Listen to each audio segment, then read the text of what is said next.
Raj TV நேயர்களுக்கு வணக்கம் and welcome to நடிகர் திலகம் சாவித்ரி. நம்ம நிகழ்ச்சியில் சாவித்ரி அவர்களுடைய திரை பயணத்தில் நடந்த பல சுவாரஸ்யமான விஷயங்கள்லாம் பார்த்துட்ருக்கோம். இன்னைக்கு நிகழ்ச்சியிலும் உங்களுக்காகவே இன்னும் பல அற்புதமான விஷயங்கள்லாம் காத்துட்ருக்கு. வாங்க நம்ம நிகழ்ச்சிக்குள்ளே இப்போ போகலாம்.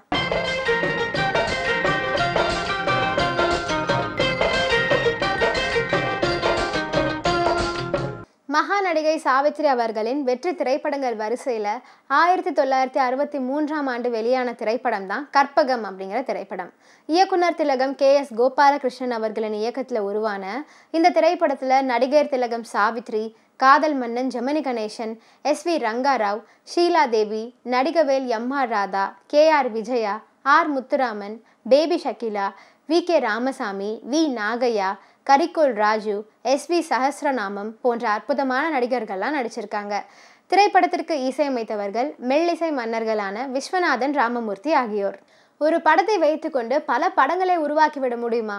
இந்த படத்தை பகுதி பகுதியாக எடுத்துக்கொண்டு அதை ஒவ்வொரு படமாக என பல படங்களை உருவாக்கிவிட முடியும். உருவாக்கியும் இருக்காங்க. முதல் மனைவி இறந்தும் கூட அந்த மனைவியின் நினைப்பிலேயே வாழ்கிற கணவன், இரண்டாவது மனைவியாக வந்தவள் மீள முடியாத கணவனை பொறுத்து கொண்டு காலம் வரும் என்று வாழ்கிறாள். பல கிராமங்களுக்கே பணக்காரராக இருப்பவர் பண்பை மட்டுமே நேசித்து மரியாதை செலுத்துகிறார். மாமனாருக்கும் மருமகனுக்கும் இடையே அப்படி ஒரு பாச பிணைப்பு. இன்னொருவர் குழந்தையை தன் குழந்தை போல் வளர்க்கிற அருமையான தம்பதி.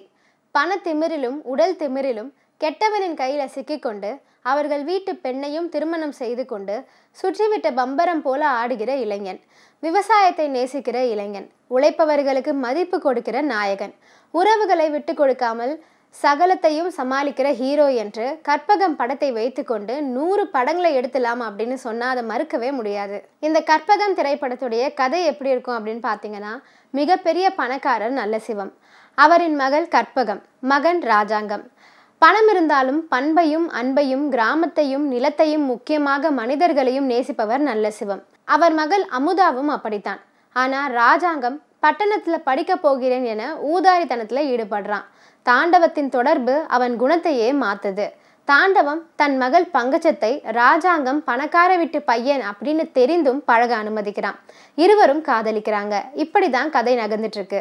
அந்த கிராமத்துல விவசாயத்தை தெய்வமாக நினைத்து பூமியை செழிக்க செய்யும் இளைஞன் சுந்தரம் அவனுடைய பண்பை பார்த்துவிட்டு தன் மகள் கற்பகத்தை திருமணம் செய்து வைக்கிறார். அதே நாள்ல ராஜாங்கத்துக்கும் பங்கஜத்துக்கும் திருமணம் நடக்குது. மகனின் திருமணத்திலும் அவனுடைய நடத்தையிலும் திருப்தி இல்லாத நல்லசிவம் பண்ணை பொறுப்புகளை மருமகனிடம் ஒப்படைக்கிறாரு. இந்த நிலையில பங்கஜத்துக்கு குழந்தை பிறக்குது. அந்த குழந்தையை தங்கள் குழந்தை போல பாசமும் நேசமும் ஊட்டி வளர்க்குறாங்க சுந்தரமும் கற்பகமும். அந்த மாவட்டத்தில் ஆட்சியராக இருந்து ஓய்வு பெற்றவர் சுப்பிரமணியன். அவரின் மகள் அமுதா சுப்பிரமணியனும் நல்லசிவமும் பாலிய நண்பர்கள். நல்லசிவம் வீட்டு கணக்கு பிள்ளையும் நேர்மையானவர் தான். வீட்டில் அடங்காத முரட்டுத்தனம் பண்ணி கொண்டிருந்த எவருக்குமே கட்டுப்படாத காளையை முன்னொரு முறை நல்லசிவம் வித்திருப்பாரு.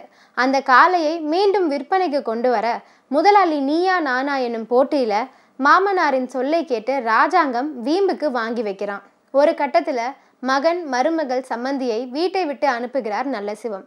அதனால் குழந்தை தான் ரொம்பவே வாடி போயிருக்கு. அத்தை கற்பகத்தையும் மாமா சுந்தரத்தையும் தேடி குழந்தை ஓடி வருகிறாள். அந்த தருணத்துல ஏற்படுகிற சிக்கல் சண்டை. அப்போது திமிரி கொண்டிருக்கிற முரட்டு காலை கட்டினை அறுத்து கொண்டு ஓடி வந்து கற்பகத்தை குத்தி சாய்க்கிறது. இதுல கற்பகம் இறந்தும் போயிடுறாங்க. தன் மருமகன் ஒண்டிக்கட்டையாக இருப்பதை சகிக்க முடியாத நல்லசிவம் அவருக்கு மீண்டும் திருமணம் செய்து வைக்க முயற்சி செய்கிறாரு. ஆனா அவரோ மறுக்கிறாரு. இறுதியான போட்டியில மாமனார் வெல்கிறார். தன் நண்பரின் மகளான அமுதாவிடம் சம்மதம் கேட்டு தன் மருமகனுக்கு திருமணமும் செஞ்சு வைக்கிறாரு. இந்த கற்பகம் திரைப்படத்துல பல பாடல்கள் வெற்றி பாடலாகவே அமைஞ்சது. அந்த வகையில அத்தை மடி மெத்தையடி ஆடி விளையாடுமா, ஆடும் வரை ஆடிவிட்டு அள்ளி விழி மூடமா என்ற பாடல்ல 3ஆம் பிறையில் தொட்டில் கட்டி முல்லை மல்லிகை மெத்தையிட்டு தேன்குயில் கூட்டம் பண் பாடும் இந்த மான்குட்டி கேட்டு கண் மூடும் என்று எழுதும் அத்தை மடி மெத்தையடி என்று சுசிலா தன் குரலால தாளாட்டியிருப்பாங்க.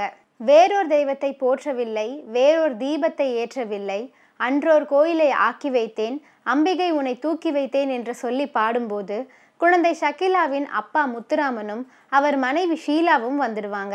KR விஜயா பாடலை நிறுத்தியிருப்பாங்க. அத்தை யாருன்னு சொல்லு என்று குழந்தையிடம் கேட்க அந்த குழந்தை அம்மாவை அத்தை என்று கை காட்டும்.